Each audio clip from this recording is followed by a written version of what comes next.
It was a dark and stormy night, and I was alone in my hostel room. The rain was beating down on the roof and the wind was howling outside, but I was tucked up in bed, trying to ignore the sounds of the storm.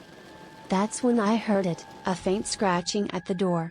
I tried to tell myself it was just a branch tapping against the window, but the scratching continued. It sounded like something was trying to get in.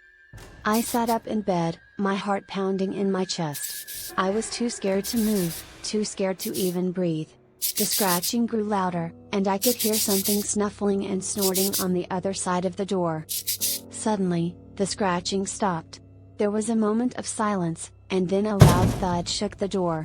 It sounded like something heavy had slammed into it. I couldn't take it anymore. I scrambled out of bed and ran to the door, throwing it open. But there was nothing there.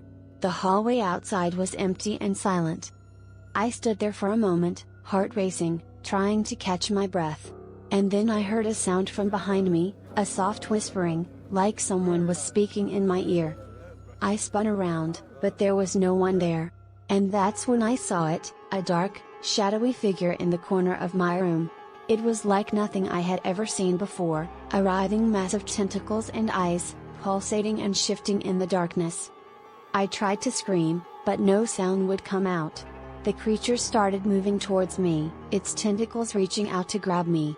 I was frozen with fear, unable to move or even think. And then I woke up, drenched in sweat, realizing it had all been a nightmare. But as I looked around my hostel room, I couldn't shake the feeling that something was still there with me, watching and waiting in the shadows.